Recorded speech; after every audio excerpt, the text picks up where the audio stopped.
कैसे पता चलेगा? हाथी के बारे में किसी को इन्फॉर्मेशन चाहिए तो कैसे पता चलेगा? सोची। वेरी सिंपल, जिसके पास आंख है, जिसको दिख रहा है। वो बता देगा हाथी कैसा दिखता है, बोलेगा। तो ये 6 केसेस क्या थे? 6 ब्लाइंड मैन थे, है कि नहीं? तो वो अपने हाथ से टच करके बता रहे थे, लेकिन जिसके पास आंख है वो देख के बता सकता है। Very simple. तो इसीलिए जैसे किसी भी नॉलेज को, it is not just about spiritual knowledge, किसी भी नॉलेज को लेने के लिए स्क्रिप्चर्स बताते हैं there are 3 ways of gaining knowledge. किसी भी चीजों के बारे में इंफॉर्मेशन लेना है तो 3 प्रकार के तरीके होते हैं, 3 प्रकार के रास्ते हैं। लेकिन पहले रास्ते को बोल सकते हैं प्रत्यक्ष प्रमाण। प्रत्यक्ष मतलब दिखना चाहिए मुझे सामने, लेकिन मेरे डायरेक्ट सेंस परसेप्शन से मुझे दिखना चाहिए। सूरज है क्योंकि मुझे दिख रहा है, सामने है, प्रत्यक्ष, मैं अपने सेंसेस से देख सकता हूं। तो this is one way of gaining knowledge. Then other is anumana pramana, है कि नहीं? मतलब आप कुछ ऑब्जर्वेशन देते हो, देखते हो, उसके उसके बेसिस पे आप एक कंसेप्ट डिफाइन करते हो, है कि नहीं? Make some theory and slowly slowly पता चलता है कि वो theory is correct. So this second process is anumana pramana. And third is शब्द प्रमाण, है कि नहीं? Hearing from the bona fide authority. तो ये क्या है, और इसमें से बेस्ट तरीका किसी भी चीज के बारे में जानने का क्या है, उसी के बारे में हम चर्चा करेंगे। तो ज्यादातर लोग मानते हैं कि बेस्ट तरीका क्या है? प्रत्यक्ष प्रमाण। क्यों? क्योंकि जो मैं देखता हूं वो चीजें होनी चाहिए। इसलिए कई बार पूछते भी हैं कि भगवान है तो दिखते क्यों नहीं, और दिखते नहीं तो मैं कैसे मान लूं भगवान है? लेकिन तो कैन प्रत्यक्ष प्रमाण गिव अस फुल नॉलेज? इस प्रत्यक्ष प्रमाण से हमें कंप्लीट नॉलेज मिल सकता है क्या? Is seeing equal to believing? क्या हम हर चीज जो देखते हैं उस पर बिलीव करते हैं क्या? हम कई बार रेलवे पटरी पे होते हैं, हम देखते हैं ट्रैक्स आगे जाके मिल रहे हैं, बट हम बिलीव करते हैं क्या? और अगर बिलीव कर रहे होते तो ट्रेन पे चढ़ते क्या? लेकिन तो ऐसे कई सारी चीजें हैं जो कि हमें दिखती हैं, है कि नहीं? आपने कभी ऐसे म्यूजियम में गए जहाँ शीशे होते हैं, जहाँ आपको कोई शीशा आपको पतला दिखाता है, कोई लंबा दिखाता है, कोई मोटा दिखाता है?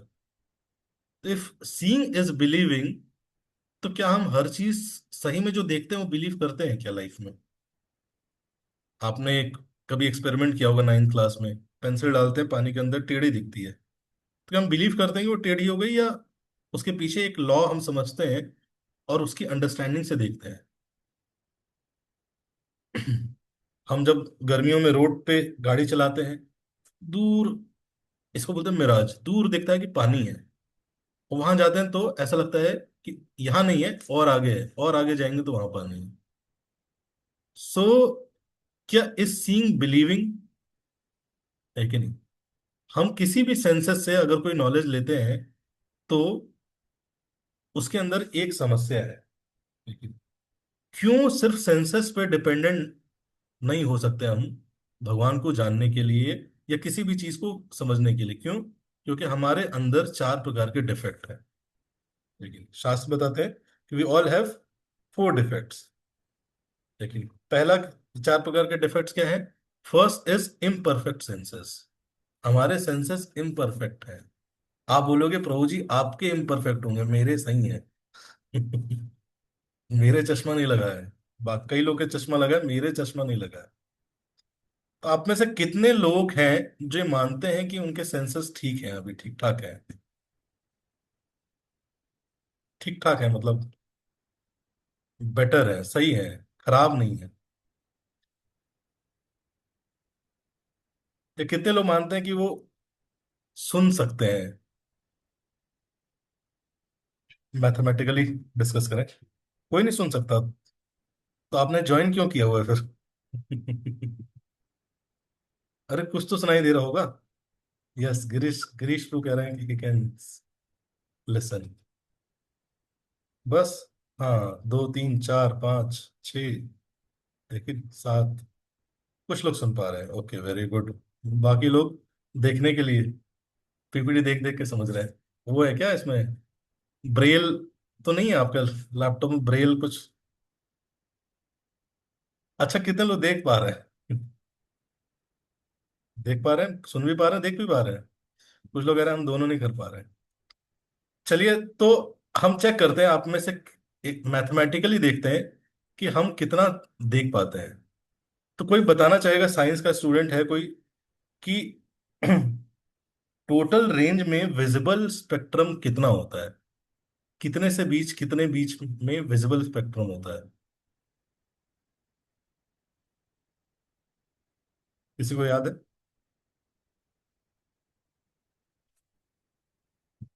400 to 700, यस। सर ने बताया, जतन सर ने। Connect 4000 to 8000 angstrom, yes. Correct, same चीज। VIBGYOR, yes. तो विजुअल स्पेक्ट्रम कितना है? 4000 से 7000, 8000 एंगस्ट्रॉम तक हम देख पाते हैं। अब ये पूरी रेंज कितनी है? माइनस इन्फिनिटी से प्लस इन्फिनिटी से। करेक्ट। कनिष्क, सही बोल रहा हूँ? तो इन्फिनिटी माइनस, ये पूरी रेंज कितनी होगी? 4000 एंगस्ट्रॉम। तो इन्फिनिटी माइनस 4000 एंगस्ट्रॉम करें तो क्या आंसर आएगा?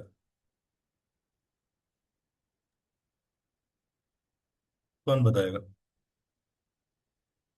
इन्फिनिटी। तो हम इन्फिनिटी नहीं देख सकते, लेकिन उसमें से कितना देख सकते हैं? 4000 एंगस्ट्रॉम देख सकते हैं। तो कितना हम नहीं देख सकते? तो इन्फिनिटी माइनस 4000 एंगस्ट्रॉम कर दिया, कितना है आंसर? तो इन्फिनिटी नहीं देख सकते।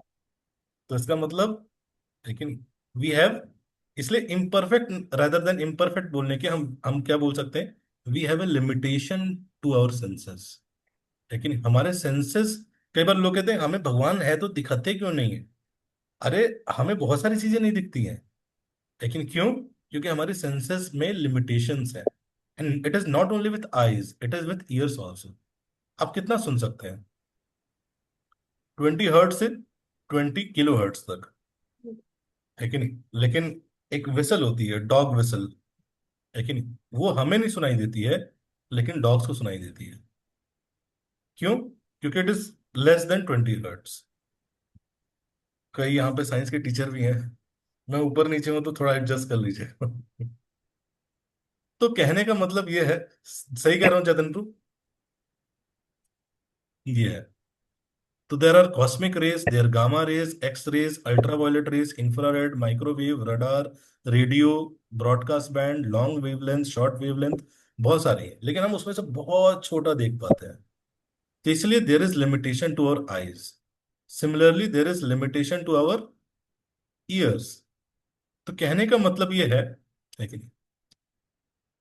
इंफ्रासाउंड, है कि नहीं, जो जानवर होते हैं, पक्षी होते हैं, वो अलग फ्रीक्वेंसी पे कॉन्वर्सेशन करते हैं। जो पानी में रहते हैं, जो हवा में उड़ते हैं, वो अलग फ्रीक्वेंसी पे करते हैं, अल्ट्रासोनिक वेव्स, है कि नहीं? बैट भी बात करते हैं, लेकिन हमें सुनाई नहीं देता। हमें क्या सुनाई देता है? सिर्फ 20 हर्ट्ज से 20,000 हर्ट्ज तक सुनाई देता है।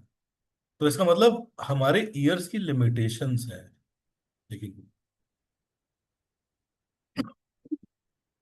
सॉरी, तो इसलिए पहला डिफेक्ट क्या है? प्रत्यक्ष प्रमाण में पहला डिफेक्ट क्या है? कि हम हर चीज डायरेक्ट सेंस से ऑब्जर्व करना तो चाहते हैं, समझना तो चाहते हैं, बट हमारे सेंसेस की क्या है? लिमिटेशंस है। अगर मैं बोलूं कि मुझे, है कि नहीं, इस खिड़की से सब कुछ देखना चाहिए, लेकिन मेरी खिड़की का साइज इतना छोटा सा है कि नहीं? तो मुझे कितना दिखेगा? उसकी एक लिमिटेशन, एक बाउंड्रीज है। उसके बियॉन्ड, उसके इधर उधर भी चीजें होंगी, लेकिन वो मैं नहीं देख पाऊंगा। तो इसलिए ये पहला डिफेक्ट है, जिसको बोलते हैं इम्परफेक्ट सेंसेस। और फिर इसके द्वारा अगर हम कुछ इंस्ट्रूमेंट्स बनाते हैं, तो अल्टीमेटली हम फिर भी ऑब्जर्व किससे कर रहे हैं? अपने सेंसेस से ही कर रहे हैं, ठीक है? तो उस प्रोसेस में भी क्या है? बहुत सारे चांसेस है कि हम गलत परसीव कर सकते हैं। अगर आप कोई भी साइंटिफिक थ्योरीज पढ़ेंगे ना, तो जो भी हम डिफेक्ट्स डिस्कस कर रहे हैं, आपको बहुत डिटेल में दिखेगा कि कैसे ये डिफेक्ट्स, जब भी कोई भी थ्योरी नई आई, जैसे कि अगर आप बिग बैंग देखेंगे, या कोई भी नई theory about creation of universe और अबाउट क्रिएशन ऑफ लाइफ, तो आप देखेंगे कि कहीं ना कहीं ये डिफेक्ट्स रोल प्ले करते हैं। फिर ये पहला डिफेक्ट था क्या? Imperfect senses. इम्परफेक्ट सेंसेस मतलब हमारे सेंसेस के क्या है, लिमिटेशंस है। ठीक है, तो हम सेंसेस से हर चीज परसीव नहीं कर सकते, सबसे पहले ये समझना पड़ेगा। सेकंड है, अगर हम कई चीज परसीव करते भी हैं तो वी हैव सेकंड इफेक्ट। क्या है, we have tendency to be illusion. है कि नहीं? अगर आप संतरा खाएं, है कि नहीं, गुलाब जामुन खाने के बाद, तो संतरा मीठा भी होगा ना, तो क्या क्या आपको परसीव होगा, खट्टा है। और वही नींबू खाने के बाद अगर संतरा खाएं तो कैसा लगेगा, मीठा है। लेकिन गर्म पानी के बाद नॉर्मल वाटर में टच करते हैं तो वो पानी ठंडा लगता है, लेकिन बहुत ठंडे पानी के बाद नॉर्मल वाटर टच करते हैं तो वही गर्म लगता है। तो इसलिए we have a tendency to be illusion, लेकिन हम कई बार इल्यूजन हो जाते हैं। एक तो इम्परफेक्ट सेंसेस है, सेंसेस लिमिटेड है। अब उन सेंसेस से भी जो हम परसीव करते हैं उसमें क्या है, we have a high chances of getting illusion. जैसे इस इमेज में आपको क्या दिख रहा है,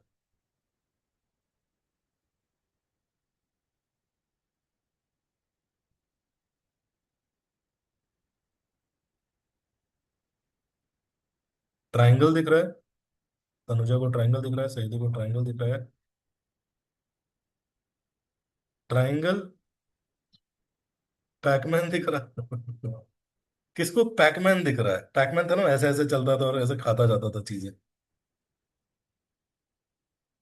कई लोग को पैकमैन दिख रहा है, कई लोग को ट्राइंगल दिख रहा है, लेकिन डॉट दिख रहा है। एक triangle placed on three pieces, square triangle, square भी दिख रहा है। हाँ, स्क्वायर भी है। चलिए, अब ये इमेज लेते हैं, ठीक है नहीं? तो ये इमेज आप आगे पीछे होके देखिए।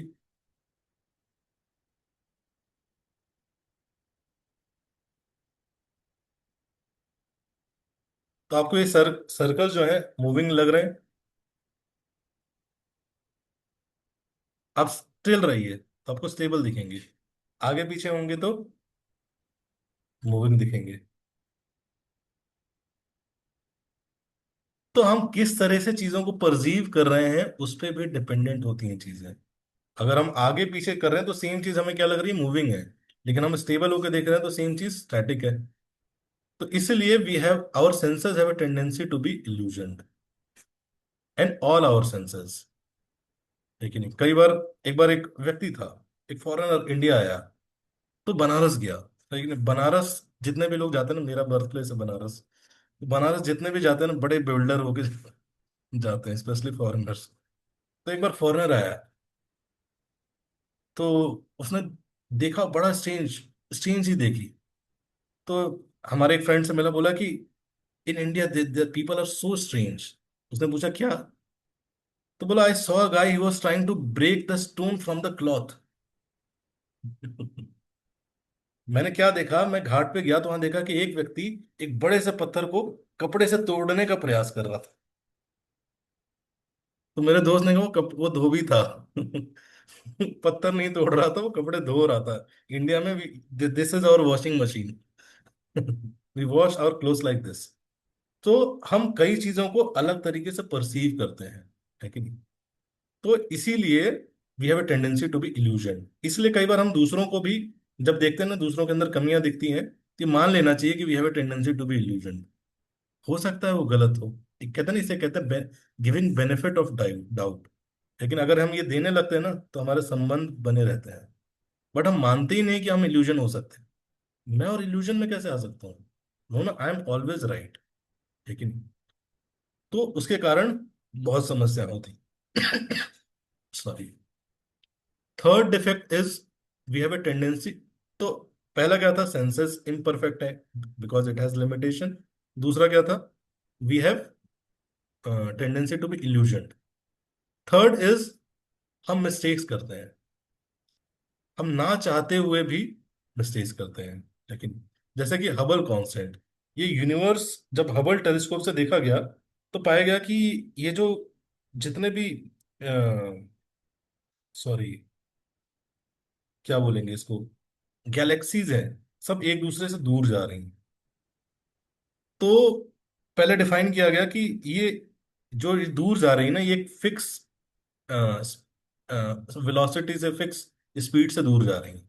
तो हबल कांस्टेंट को एक नाम दिया गया। लेकिन उस हबल कांस्टेंट की इतनी बार वैल्यू चेंज हुई, इतनी बार वैल्यू चेंज हुई, इतनी बार वैल्यू चेंज हुई कि अब उसको हबल वेरिएबल बुलाते हैं।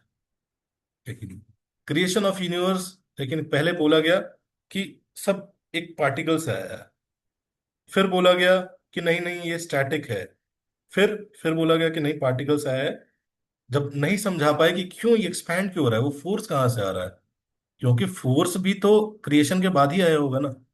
तो जब ऐसे कई डीपर क्वेश्चंस पूछे जाते हैं, then people start to rethink about their theories. And then we find कि कई बार हमने क्या किया था, पहले गलत एज्यूम कर लिया था, अभी सही अजम्पशन लेके आए हैं। जैसे एक बार स्पेन में एक अ, महामारी फैली, लेकिन तो लोगों को लगा कि भाई ये चूहे की वजह से है। तो उन्होंने क्या किया, सरकार ने ऑर्डर किया कि जितने भी चूहे हैं उसको मार दो। लेकिन सॉरी, बिल्ली की वजह से है। तो उसने ऑर्डर किया जितने भी बिल्लियां हैं सबको खत्म कर दो। बिल्लियों को मार दिया। बाद में पता चला कि बिल्ली की वजह से नहीं फैल रहा था, ये चूहों की वजह से फैल रहा था। अब चूहों को खाने वाली बिल्ली तो खत्म हो चुकी थी।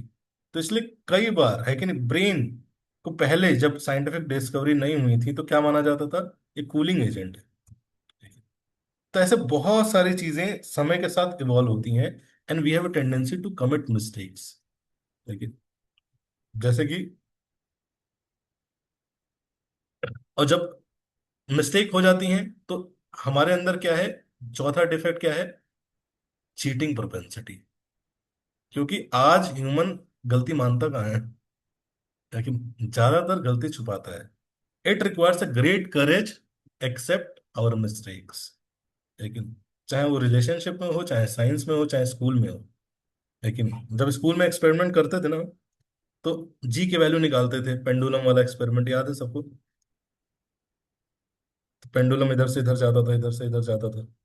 आप में से कितने लोगों का जी एग्जैक्टली 9.8 आया था?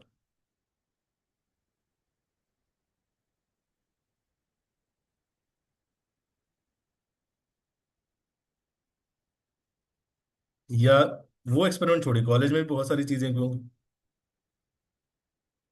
कितने लोगों को आता था 9.8 सही में आया था? Never, no. लेकिन हम क्या करते थे, तो एक वैल्यू 9.6 दिखाते थे, एक 10.2 दिखाते थे, एक 9.1 दिखाते थे। टीचर बोलते थे 5 वैल्यूज लेनी है, तो हम 5 ऐसे लेते थे कि 9.7 आ जाए एवरेज। 9.8 भी ना हो, इतना अच्छा भी नहीं है हम दिखा सकते, लेकिन 9.7 रहे हमारा। लेकिन तो जब भी ये सारी चीजें होंगी, we have a tendency to cheat. लेकिन जैसे कि जब डिस्कवरी की जा रही थी डार्विन थ्योरी पे, तो कई सारे ऐसे, डार्विन ने बोला कि हम सब बंदर से आए हैं, बट बहुत सारे ऐसे फॉसिल दिखे नहीं कि भाई जो दिखते हो कि भाई हम इवॉल्व हुए हैं। तो डार्विन ने बोल दिया कि there are many missing links. लेकिन कई मिसिंग लिंक है, वो मिल जाएंगे तो मेरी थ्योरी प्रूव हो जाएगी।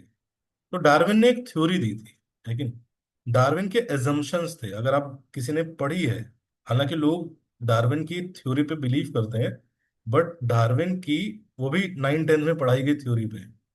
लेकिन उस टाइम हमारे पास इतनी रैशनैलिटी भी नहीं होती कि हम सोच पाए, समझ पाए वो थ्योरी को। लेकिन बट उस टाइम हम वो थ्योरी पढ़ते हैं, वी स्टार्ट बिलीविंग इट।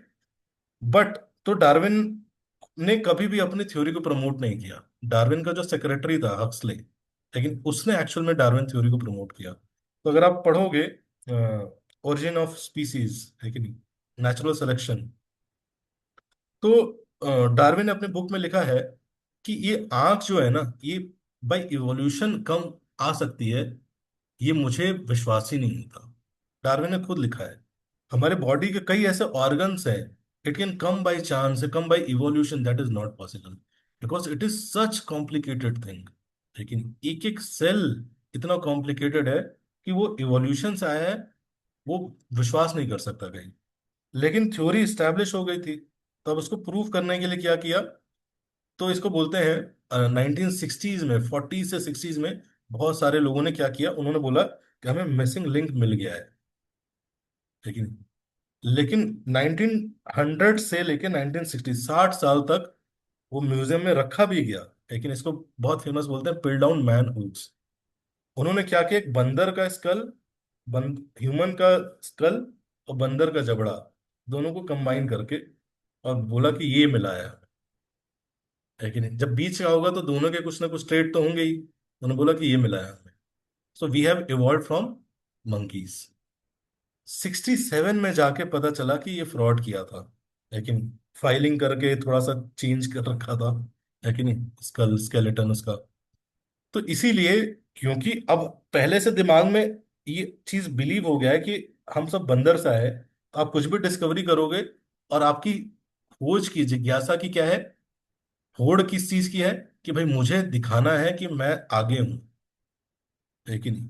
तो कई बार क्या होता है, व्यक्ति प्री एज्यूम चीजों को लेकर चलता है, तो फिर उसमें फिट होने का प्रयास करता है। और फिट होने का प्रयास करता है तो क्या करता है, स्टार्ट चीटिंग।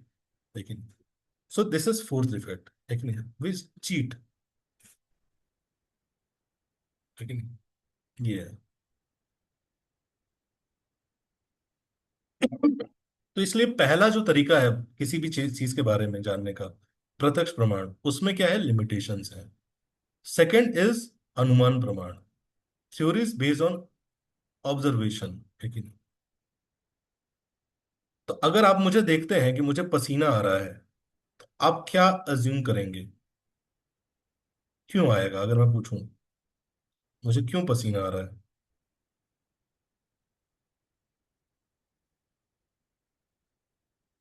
बताइए, अनुमान देखें आप सबका।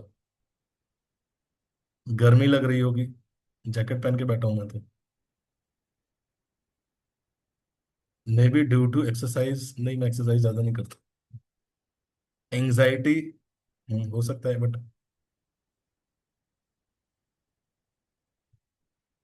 डरे हुए हैं आप, बीमार हैं। अरे बड़ा खतरनाक एकदम साहब सबके।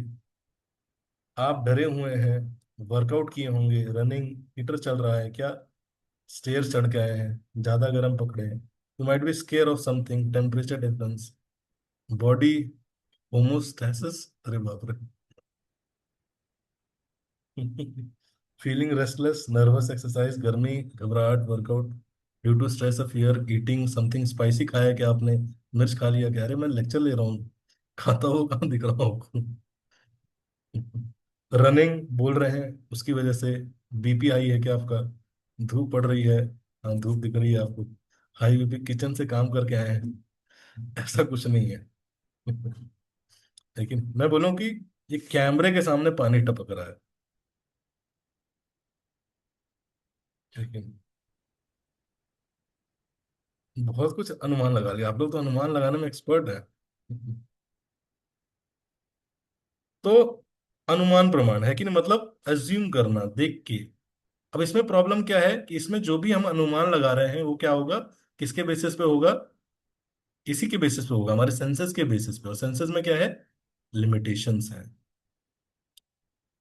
आप में से कोई पढ़ना चाहेगा,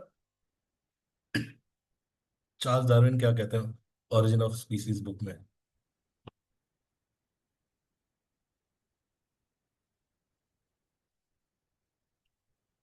एनीवन, माइक उसके लिए आप लोग को अनम्यूट करना पड़ेगा। कोई है, एनीबडी, वॉरियर, कोई Uh, ट्राई करना चाहेगा। in yes in one brother. of his letters to A.R. Wallace, December 22, 1857, Darwin wrote, I am a firm believer that without speculation there is no good and original observation. After 5 years' work, I allowed myself to speculate on the subject and drew up some short notes. These I enlarged in 1844 into a sketch of the conclusions which seemed to me probable origin of species. तो Darwin ने assume किया, और उसने assumptions को उसने note down किए, लेकिन जिसको फ्यूचर में क्या बनाया गया, ओरिजिनल स्पीसीज किताब। अब इस पूरी, तो पूरी साइंटिफिक जो नॉलेज है कि नहीं, it is all based on first making a theory according to mathematical calculation, and then doing practical, धीरे धीरे धीरे धीरे ऑब्जर्व करना कि ये सही है या नहीं है। जैसे कि 1700 में न्यूटन ने क्या बोला कि हर चीज किस क्लासिकल फिजिक्स के अकॉर्डिंग चीजें चल रही है कि नहीं। लाइट का क्या नेचर है, इट इज पार्टिकल नेचर। फिर कुछ समय बाद क्या पता चला कि लाइट का क्या नेचर है, वेव नेचर है। फिर आइंस्टाइन ने क्या बोला कि लाइट का क्या नेचर है, डुअल नेचर है। आप बोलेंगे प्रो जी आप इतने थ्योरी क्यों बता रहे हैं। मैं इसलिए बता रहा हूं क्योंकि ये सारी चीजें हमें कई बार ऐसा लगता है when we come to spirituality, और वहां पे जब बोला जाता है ना कि we should have certain faith, तो हमें लगता है कि ओह, तो फेथ करना है मुझे। हाँ पता ही था, श्रद्धा की चीज है। जैसे कि हम लाइफ में कभी फेथ कर ही नहीं रहे हैं, लाइफ में कभी श्रद्धा कर ही नहीं रहे, ऐसा है ही नहीं। जितनी भी थ्योरीज है, the process of understanding is like this. लेकिन first you have a faith in a theory, then you do some practical and then you get some result according to it. So अनुमान प्रमाण, जो Darwin theory है पूरी की पूरी किस पे बेस्ड है, अनुमान प्रमाण से। लेकिन कोई भी ऐसा प्रूफ नहीं है जो बताता हो कि ये सारी चीजें हम जस्ट बाय इवोल्यूशन से आए हैं। अब आप में से बहुत लोग जो कि डार्विन को मानते हैं नाराज हो गए होंगे, तो इसलिए हम इस पे क्वेश्चन आंसर लेंगे। लेकिन गुस्सा भी हो गया कोई।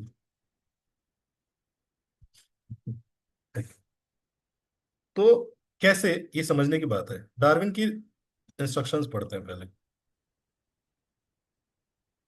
पढ़िए, माइक ऑन करके। How the bear evolved into a monstrous whale. In North America, the black bear was seen swimming for hours with wide open mouth, thus catching, like a whale, insects in water. Even in so extreme a case as this, if the supply of insects were constant, and if better adapted competitors did not already exist in the country, I can see no difficulty in a race of bears by natural selection, more and more aquatic in their structure and habits, with larger and larger mouths, till a creature was produced as monstrous as a whale. Yes, तो ये Thank you. Assumptions थे Darwin के। तो फिर Darwin के बाद neo Darwinism आया, उसने बोला कि दिस इवोल्यूशन इज नॉट, इतना सिंपलिस्टिक नहीं है। लेकिन it does not happen just like एक बियर एक व्हेल बन गया। लेकिन इट हैपेंड ग्रेजुअली। लेकिन कितना टाइम लगा, पूरा इवोल्यूशन प्रोसेस के लिए कितना टाइम लगा, मिलियन ऑफ ईयर्स। लेकिन this evolution happened not just, ऐसा नहीं कि आज भालू ऐसे पानी में गया और ऐसे वेल बन के निकला, ऐसा नहीं। It took millions of years है कि नहीं। वो चेंजेस कहाँ से स्टार्ट हुए, डीएनए के लेवल पे। लेकिन तो डीएनए के लेवल पे चीजें चेंज होने लगी, धीरे धीरे चेंज होते होते होते होते होते होते इवोल्यूशन हो गया। तो अब कोई भी चीज साइंटिफिक है, उसके लिए क्या होना चाहिए, it should be observable. And second qualification is it should be experimentable. लेकिन वो चीज ऑब्जर्वेबल होना चाहिए और एक्सपेरिमेंटेबल होना चाहिए, then you will call it it as a science. लेकिन this is the definition of a scientific thing in science daily. लेकिन जो कि इंटरनेशनल इंस्टीट्यूट है, उन्होंने डिफाइन किया है। So first of all, this evolution is not observable.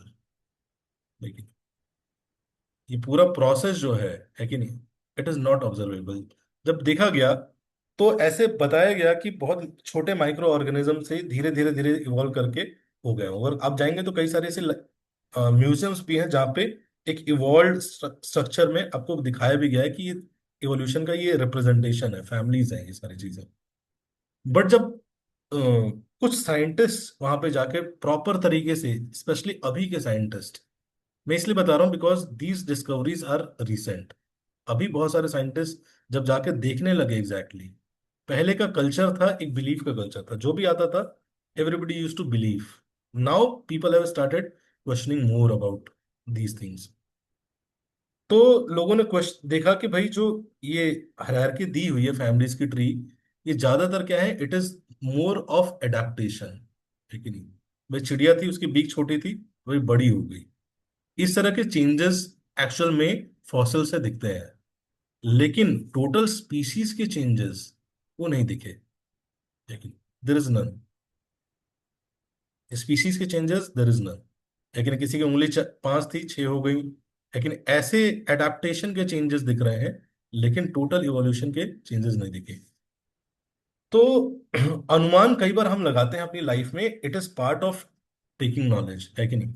अगर आप पड़ोस के कमरे से आवाज आती है जोर जोर से चिल्लाने की, लड़ाई झगड़े की, तो आप क्या अज्यूम करेंगे, क्या हो रहा है वहां पे? लड़ाई झगड़ा हो रहा है कि नहीं? हो रहा है क्या किसी के पड़ोस में?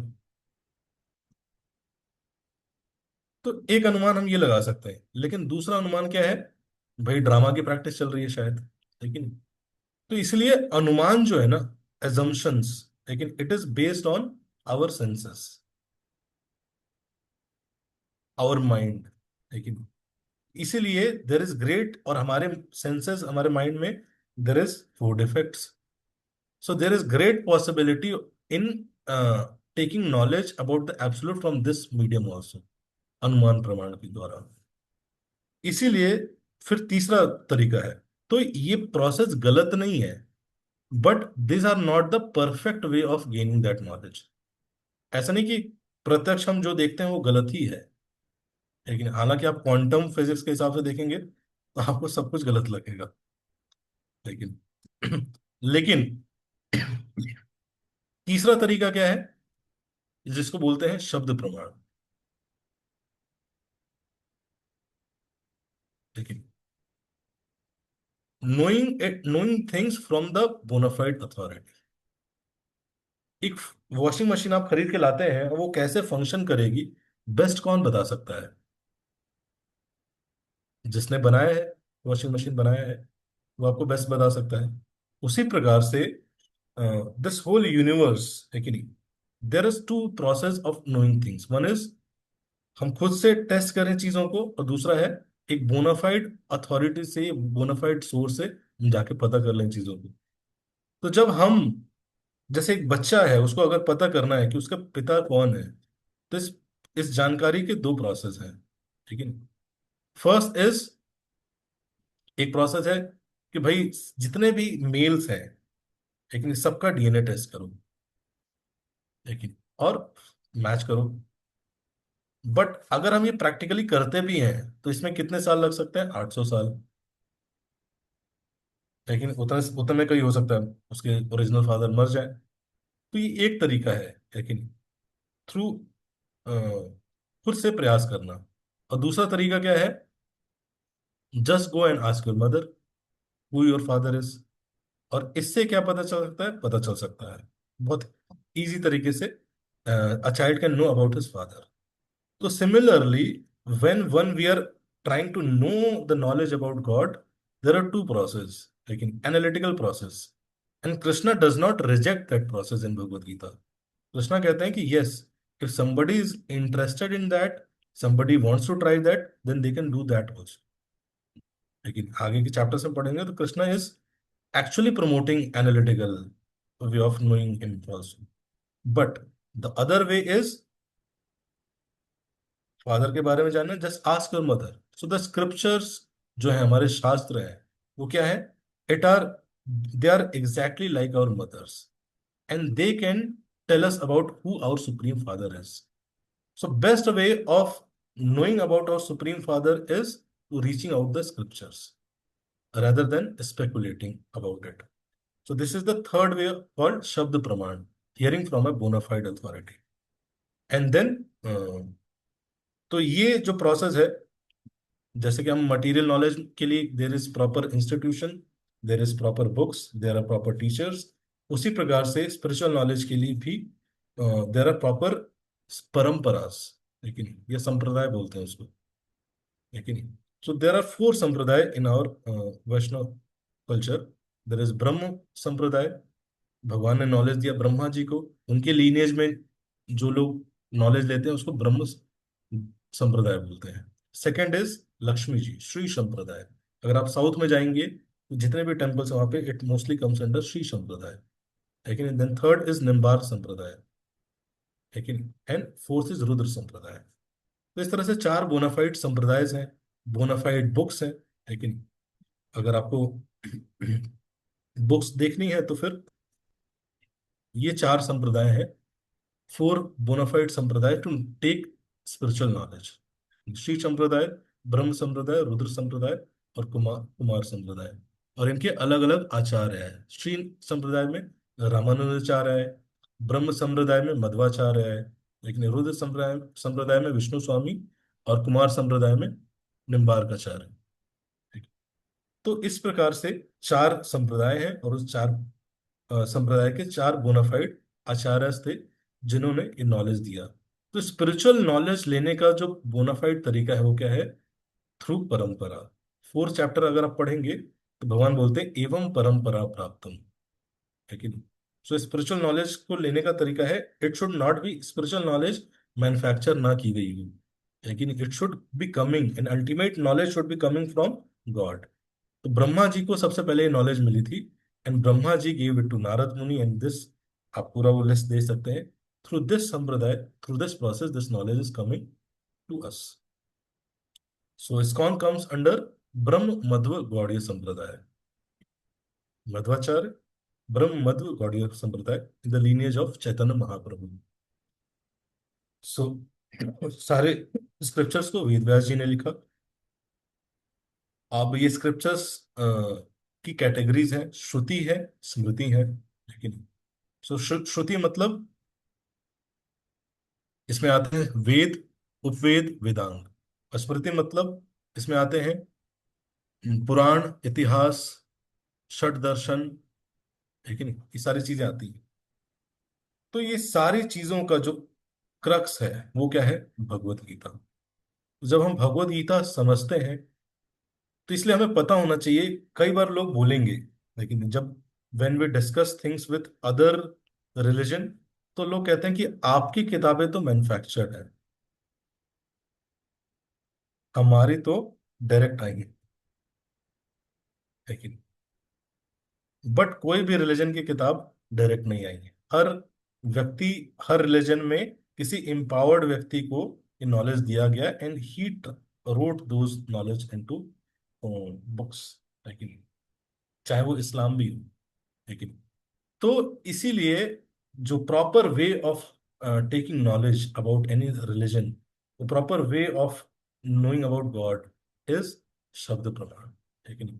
Because here we are not dependent on our senses.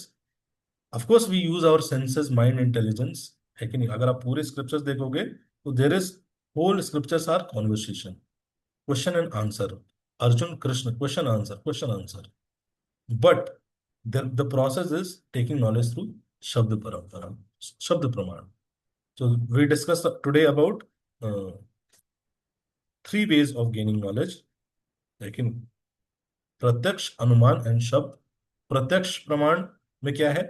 imperfect senses, we have four defects: tendency to get illusion, we have a tendency to commit mistake, and we have also a cheating propensity. Second is अनुमान प्रमाण। there अनुमान करते हैं, अनुमान में भी क्या है? it is based on science, sorry, it is based on senses, and there is great chances of uh, doing mistakes in this also. And third is Shabd Praman, inductive versus deductive knowledge. So somebody can try analytical study also, but the best process, best way of knowing about God is Shabd Praman, hearing from a bona fide authority. Bona fide authority means bona fide books, bona fide sampradayas, and bona fide teachers. So thank you so much. अब किसी का कोई प्रश्न है तो आप पूछ सकते हैं। हरे कृष्णा। यस।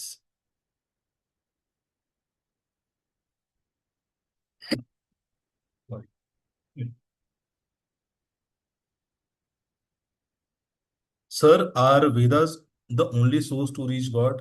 नहीं, लेकिन अलग अलग प्रकार के लोगों के लिए अलग अलग चीजें लिखी गई हैं, लेकिन somebody can read Bhagavad Gita, sorry, Vedas, and understand, but सबसे पहले ये समझना है कि कोई भी हम स्क्रिप्चर्स पढ़ रहे हैं, we should understand this in a परंपरा।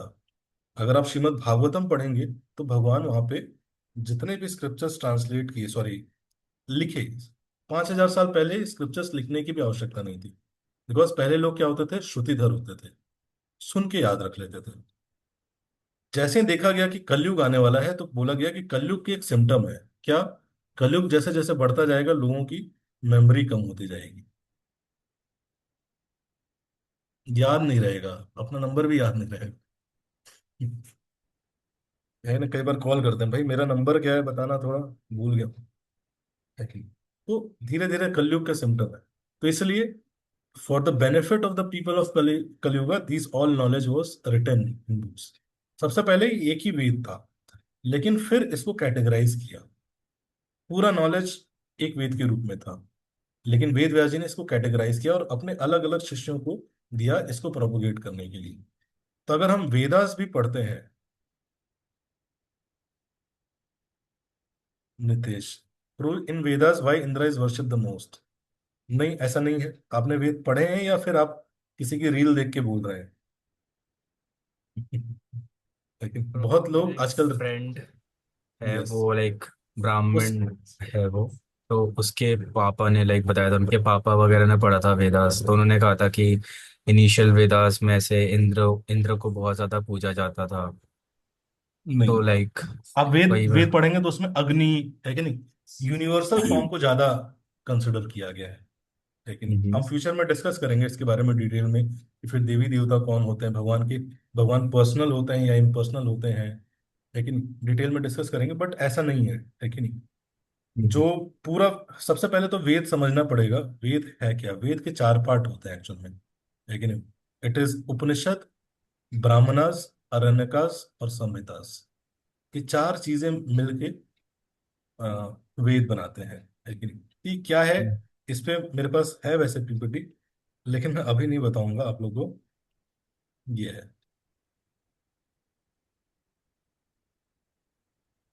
आप सब जो भी इंटरेस्टेड होंगे इसके लिए हम कभी सेशन कर सकते हैं। This is called basic of shastras. इस पे हम इसी पे डिस्कस कर सकते हैं कि ये वेद होते क्या है, लेकिन कितनी कैटेगरीज हैं, किस में क्या बताया गया, किस वेद में क्या क्या है, लेकिन वेद को पढ़ने का, समझने का क्या तरीका है। ये प्रेजेंटेशन थोड़ी सी बड़ी हो जाएगी, लेकिन इसकी 115 स्लाइड्स है, ठीक है? तो इस कंसेप्ट को समझने के लिए टाइम चाहिए। बट ऐसा नहीं है सिर्फ वेद से ही भगवान को समझा जाता है। वेद से, सारे शास्त्रों में सेम चीज दिया गया है। सबसे पहले ये समझना कि अलग दिया गया ये गलत है, लेकिन हाँ, जैसे कि मैंने बोला था, ब्लाइंड मैन हो सकता है जो पार्ट टच करे, लेकिन एक श्लोक ही टच करे तो उसको लगेगा, वो कंफ्यूज हो सकता है। लेकिन अगर जिसने सारे वेद पुराण, लेकिन इतिहास सब पढ़ा है, तो जो उसका कंक्लूजन जानता है, वो आपको एग्जैक्टली बता जाएगा कि हर चीज एक कॉन्टेक्स्ट में मिली गई है। नहीं तो बहुत कंफ्यूजन रहते हैं कि अरे ये भी भगवान है, ये भी भगवान है, इनकी पूजा करो, भगवान है या नहीं है। लेकिन हर प्रकार की चीज दी हुई है। क्यों? क्योंकि वेद मतलब क्या है, नॉलेज। लेकिन ऑल नॉलेज, वेद में सारा नॉलेज है। हर प्रकार के हमारे वेद इतने हैं कि हमारे वैदिक स्क्रिप्चर्स इतने प्रोफाउंड है कि उसमें एथिज्म के बारे में भी है। लेकिन अगर आप जितने भी मॉडर्न एथिस्ट की फिलॉसफी पढ़ोगे, हर एथिज्म की फिलॉसफी कहीं ना कहीं किसी न किसी, कोई ना कोई आचार्य हमारे फॉलो करते थे उसको। तो हर चीज है, every knowledge is there in our scriptures, in our Vedas.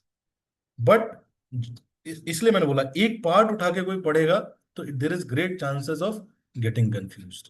इसलिए क्या करने की आवश्यकता है, we have to, there is a need of understanding it in totality.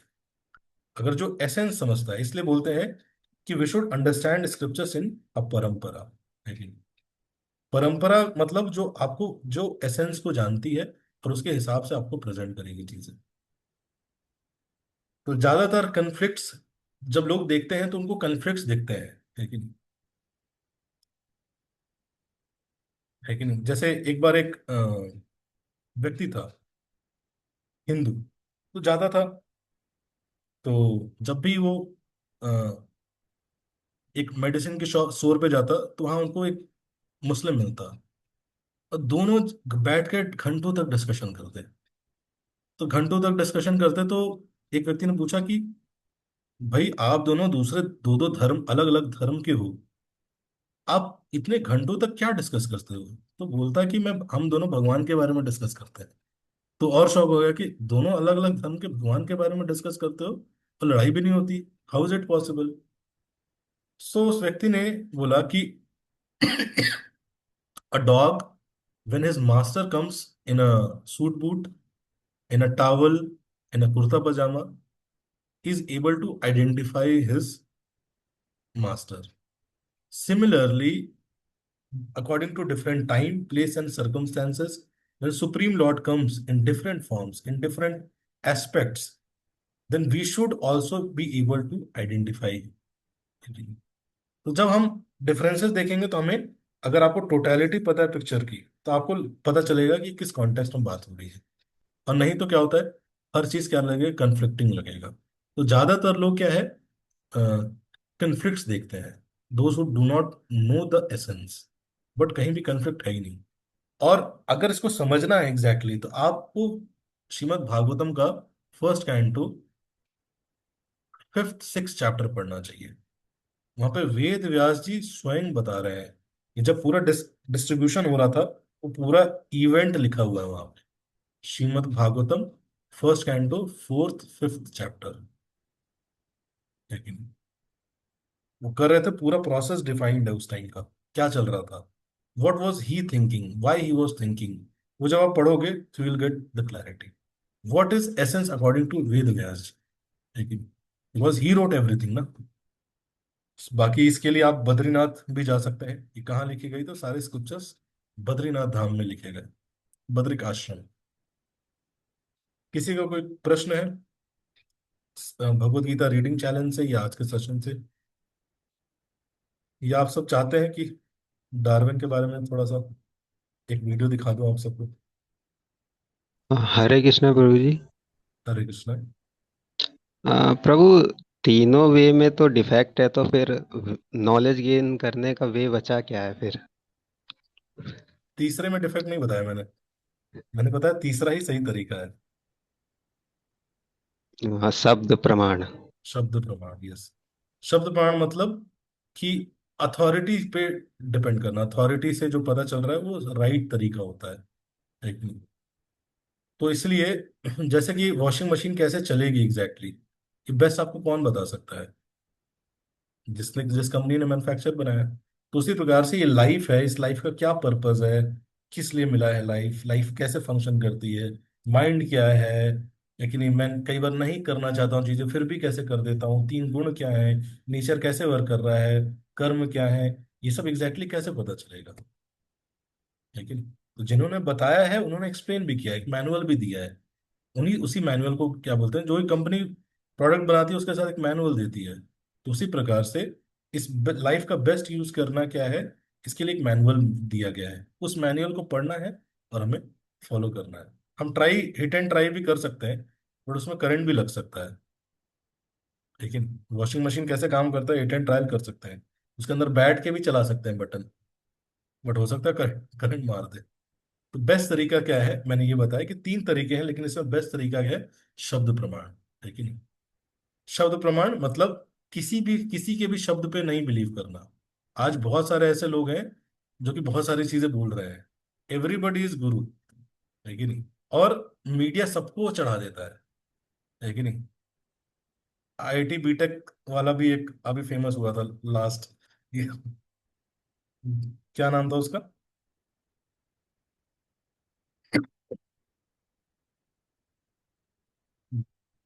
धीरे धीरे वो नॉर्मल बातें करता था, जैसे जैसे मीडिया ने चढ़ाया वो अपने आप को भगवान बोलने लगा। है कि नहीं? तो शब्द प्रमाण मतलब किसी भी बात, किसी की बात पे विश्वास कर ले, दैट इज नॉट शब्द प्रमाण। बहुत ध्यान से बोल रहा हूँ, यही कंफ्यूज मत होइएगा। शब्द प्रमाण मतलब अथॉरिटी पे विश्वास करना, ऑथोराइज स्क्रिप्चर्स, ऑथोराइज परंपरा से जो नॉलेज आ रही है उसको अथॉरिटी मानना। नहीं, अब अभय सिंह तो नाम था, बट उसको, उसका इंस्टा नेम क्या था, आईटी बीटेक वाला जो भी था, लेकिन तो इस तरह से, sir it is true that 10 अवतार of Vishnu shows the evolution of organism, Vishnu कल की नहीं, गलत है।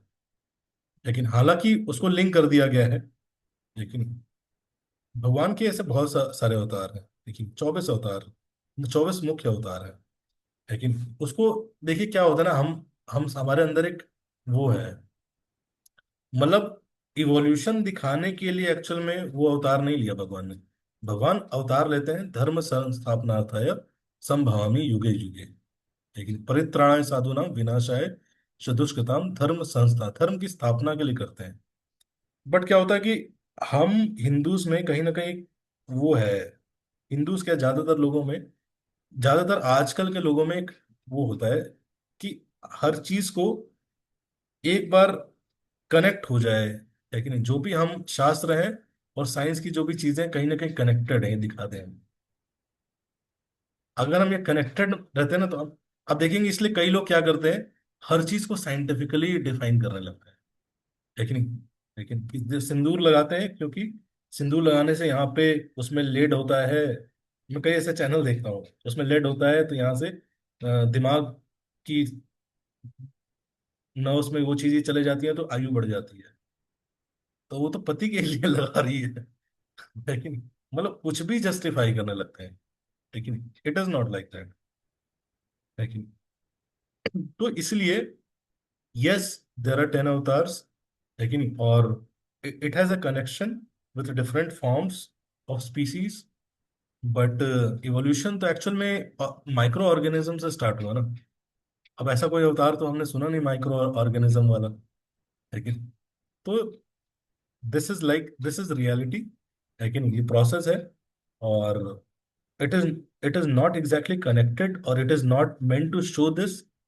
सो हमें जिस पर्पस के लिए, उसी के लिए देखना चाहिए।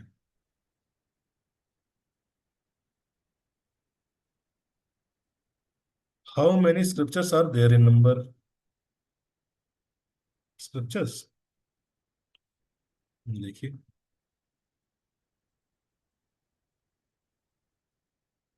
तो ये कैटेगरीज है। ठीक है?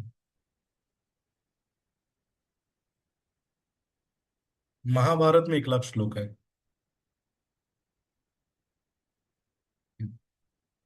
तो इतने श्लोक है ना, इतने श्लोक है। ये कैटेगरीज है, श्रुति और स्मृति। वेद, ऋग्वेद, सामवेद, लेकिन अथर्ववेद,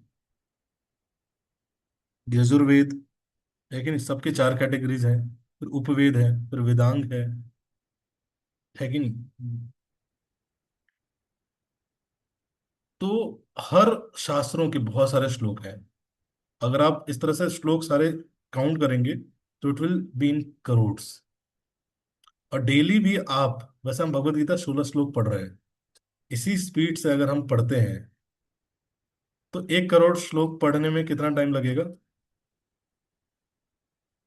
कोई कैलकुलेट करेगा? 1 करोड़ डिवाइडेड बाई 20 कर लेते हैं, स्पीड बढ़ा देते हैं।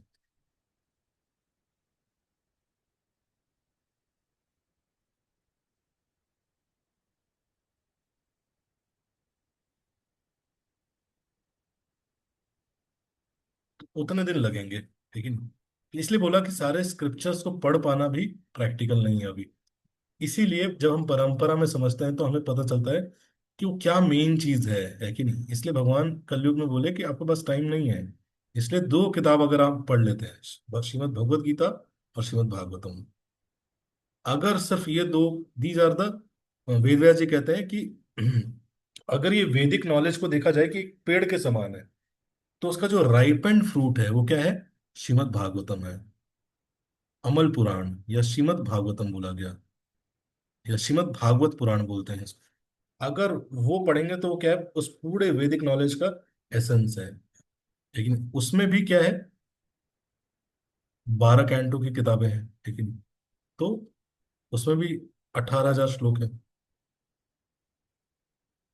तो इसलिए सब कुछ पढ़ने की जरूरत नहीं है।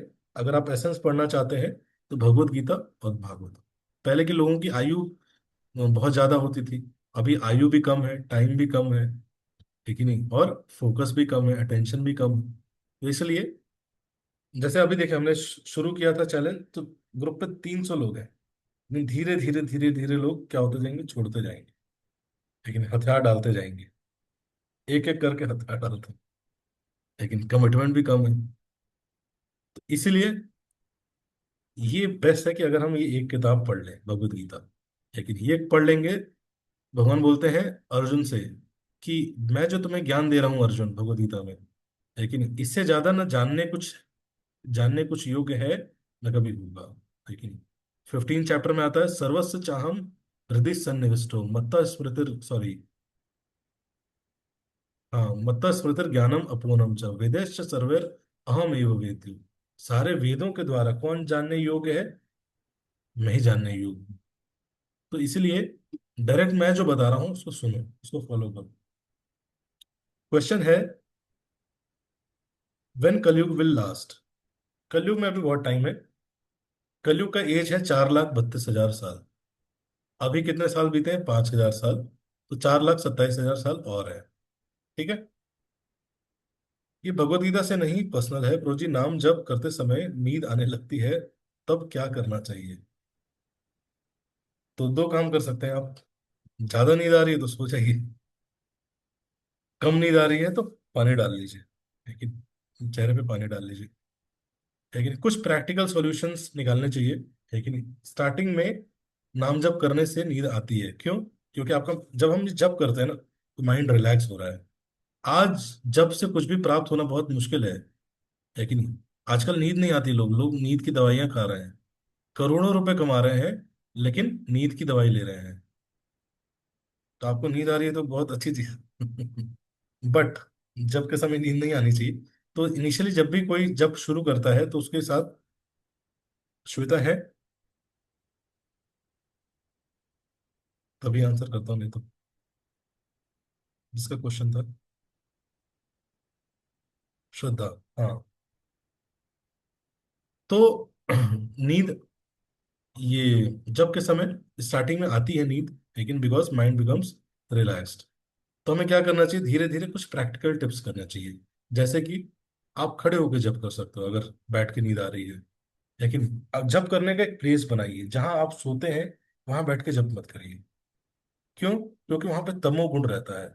लेकिन आप वहां बैठ के पढ़ेंगे भी ना, तो आप 50% ही याद रख पाएंगे। वहां पे तमोगुण, इग्नोरेंस आ भी रहता है। तो इसलिए जब का एक प्लेस बनाइए, साफ सुथरी जगह होनी चाहिए। लेकिन जब भर पेट खा लिया उसके बाद जब नहीं करना चाहिए, लेकिन खाने के बाद नेचुरल नींद आएगी। लेकिन तो और तीसरा है, हम फेस वॉश कर सकते हैं। और इससे बेस्ट है अगर आपको किसी का एसोसिएशन मिल जाए, तो आप उनके एसोसिएशन में जब आए करते हैं, आप सो भी रहे होंगे तो उठा देगा आपको, बोलेगा हरे कृष्णा हरि बोल, उठिए। लेकिन तो ये बेस्ट तरीका है। क्लियर हुआ? Next is Mrityunjay. मृत्युंजय है क्या?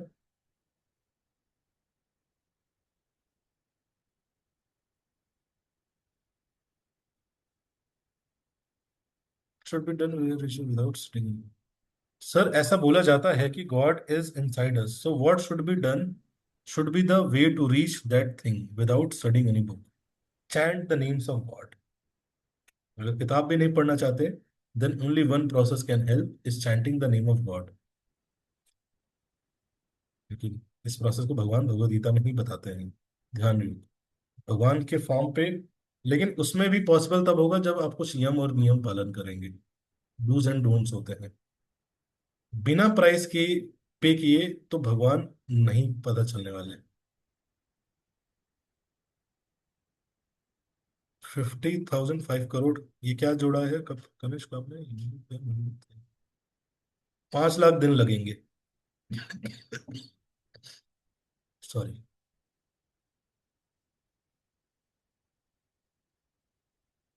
ठीक है। In BG intro, it is written that a new parampara from Arjuna is started as Krishna is again giving the Bhagavad Gita to him because it got broken in between when it was given to Sun God. So, is there any? नहीं, वो lost हो गया, भगवान ये बोलते हैं। जो sun god को दिया था, लेकिन वो क्या हुआ, लॉस्ट हो गया समय के साथ, भगवान फिर से देने आए।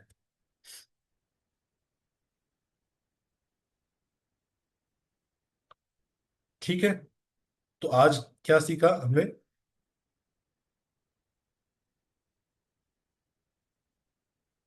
हमने सीखा क्या?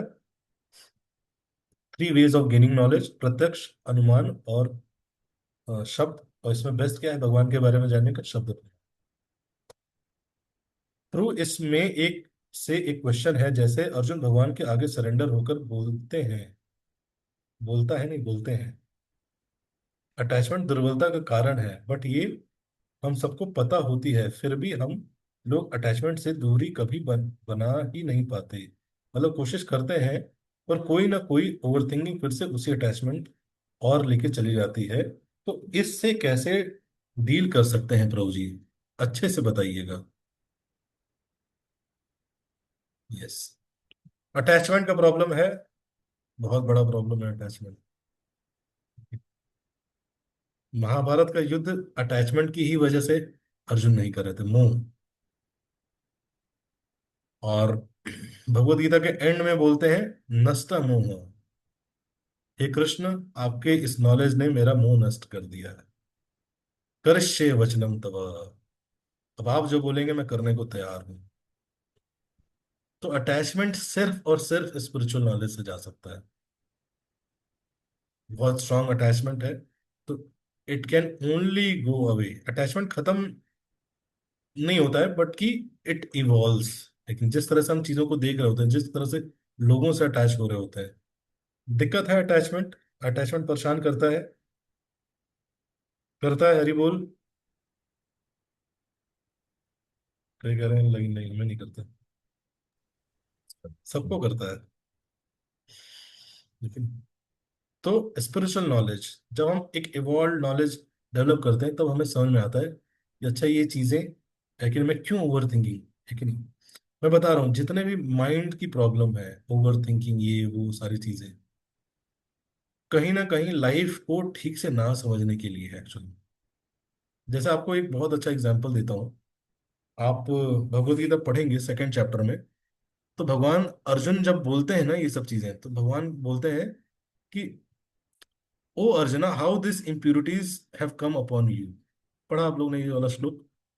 सेकंड चैप्टर में हमने।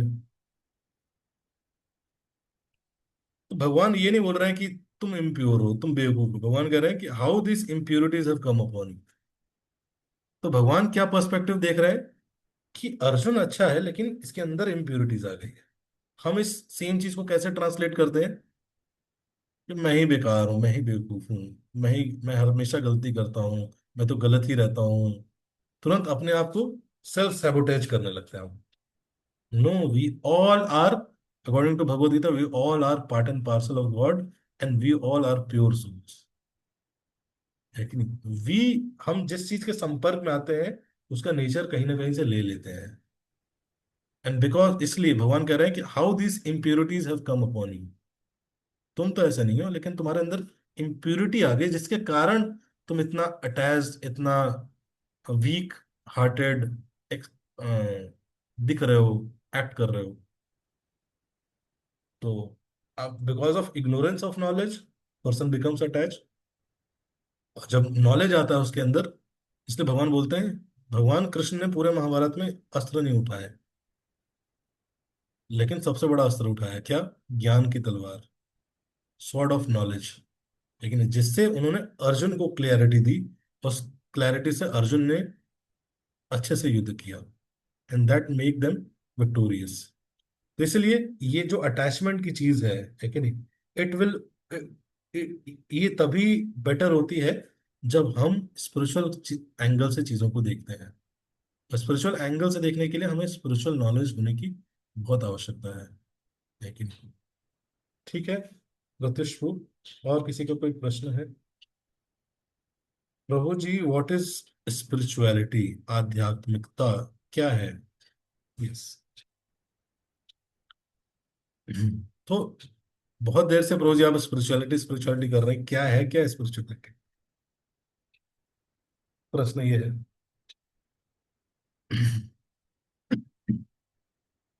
तो स्पिरिचुअलिटी मतलब हमारी जो ओरिजिनल आइडेंटिटी है, भगवत गीता में पढ़ेंगे तो भगवान बोलते हैं कि हम सब क्या है, जीव आत्मा है। लेकिन जीव आत्मा मतलब सोल्स है, है कि नहीं? सोल आत्मा है कि नहीं? और हमारा आत्मा एज ए आत्मा एक स्वभाव है, एक धर्म है कि नहीं? तो कई बार हम क्या करते हैं, अपने आप को शरीर ही मानने लगते हैं, है कि नहीं? आप देखेंगे तो साइंस के हिसाब से हर 7 साल में हर बॉडी के हर सेल चेंज हो जाते हैं। तो हमारा पूरा का पूरा शरीर चेंज हो चुका है। तो क्या वो चीज है जो कि एक कांस्टेंट है, जो कि नहीं बदल रही है कि नहीं? तो आप पाएंगे कि उसी चीज को कोई सोल बोलता है, कोई आत्मा बोलता है कि नहीं? और वो हमारी रियल आइडेंटिटी है कि नहीं? वही हम रियल सेल्फ है। तो जब हम उसके डायनेमिक्स को जब समझते हैं कि सोल है, भगवान कौन है कि नहीं, इस संसार में परमानेंट क्या है, ये सारी चीजों को जब हम समझने का प्रयास करते हैं, उसी को हम बोलते हैं स्पिरिचुअलिटी। लेकिन रियलिटी को जब हम समझने का प्रयास करते हैं, दैट इज स्पिरिचुअलिटी। ठीक है। और हर चीज को रियल टर्म्स में कैसे समझे, उसके प्रकार हम जब ऐड करने लगते हैं, तब हम बोलते हैं हम स्पिरिचुअल हो गए। Spiritual is not just about wearing dhoti kurta, तिलक लगाना, नहीं।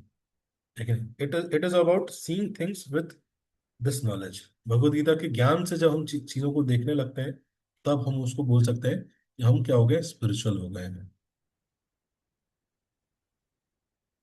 सोल भी इवॉल्व हो जाती है? नहीं, सोल इवॉल्व होती है, लेकिन सोल वही रहती है। लेकिन सोल के एक्सपीरियंसेस इवॉल्व होते हैं, लेकिन सोल इवॉल्व नहीं होती। ठीक है। तो आप जो बोलना चाह रहे हैं, मुझे ऐसा लगता है कि वो सोल के एक्सपीरियंसेस, लेकिन हम सब इवॉल्व होते हैं। इवॉल्व होते हैं मतलब कि हम जो हमारी पहले की अंडरस्टैंडिंग थी, अभी हम उससे बेटर चीजों को देखते हैं, समझते हैं। पहले पेंसिल बॉक्स के लिए लड़ाई झगड़ा कर लेते थे, लेकिन अभी घर परिवार के लिए लड़ाई झगड़ा होता है। इवॉल्व हो गए। पहले नहीं, भाई बहन पेंसिल के लिए, मैगी कितनी कितनी बटेगी, उसके लिए लड़ाई होती थी। अभी प्रॉपर्टी कितनी कितनी बटेगी, उसके लिए लड़ाई होती है। इवॉल्व हो गए। हाँ, इससे भी वर्ल्ड वो लोग होते हैं जो लड़ते नहीं है, लेकिन इसको बोलते हैं इवोल्यूशन, इवॉल्व होना। उसके चेतना में इवॉल्व होते हैं, कॉन्शियसनेस में। बट सोल वही रहती है, उसमें सोल चेंज नहीं होती है। प्रोजी यूनिवर्स में सारे सोल्स एक ही टाइम पे बने थे? नहीं, सब बनते आ रहे हैं, चलते आ रहे हैं। आप लोग के कुछ प्रश्न आगे के सेशंस में भी होंगे, लेकिन आज के सेशन से कुछ प्रश्न तो आप पूछिएगा। बाकी अगर किसी का डाउट अनक्लियर रह जाता है, या फिर किसी का भी प्रश्न ऐसा है, आपके जेम के, देखिए जेम जो डिवोटीज हैं वो भी बेचारे भक्त ही हैं, आप ही सबकी तरह। वो लोग भी मेरी तरह वो नहीं है। वो सब वर्किंग प्रोफेशनल है, कोई काम कर रहा है, कोई ऑफिस जा रहा है, कोई प्रोफेशन से कोडर है, कोई इंजीनियर है, कोई डॉक्टर है। सबकी ऑफिस लाइफ है, उसके बाद भी वो लोग ये सर्विस कर रहे हैं। तो हो सकता है वो आपके प्रश्नों का कभी कभी उत्तर ना दे पाए, या फिर टाइम पे उत्तर ना दे पाए। लेकिन आपको बहुत तेजी से अगर प्रश्न आ रहा है, लेकिन बहुत तेज प्रश्न आ रहा है और रुका नहीं जा रहा है, तो आप फिर ग्रुप पे पूछ सकते हैं, या फिर आप मुझे पिंग कर सकते हैं। बट आपको क्या करना है, उन लोगों को एक स्पेस कंसिडर करते हुए कि भाई they are all trying and they are all trying to help me. आप वेट कर लीजिए उनके रिस्पॉन्स का, या फिर आप क्वेश्चन आंसर सेशन का रिस्पॉन्ड कर वेट कर लीजिए। लेकिन और नहीं, फिर भी ऐसा है कि नहीं नहीं, अब तो बहुत तेज प्रश्न आ गया है, मुझे अभी चाहिए, तो फिर आप मुझे पिंग कर सकते हैं। गुरु जी, कैसे डिफरेंशिएट करें कि कौन सी आवाज सोल की है और कौन सी माइंड की है? बहुत अच्छा प्रश्न है आपका। इसका जवाब हम नेक्स्ट सेशन में देंगे। ठीक है। अभी एक हफ्ते और कंफ्यूज रहिए थोड़ा सा।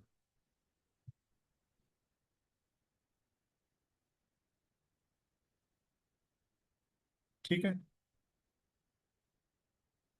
Thank you so much. Hare Krishna Hare Krishna, Krishna Krishna Hare Hare, Hare Ram Ram Ram Hare.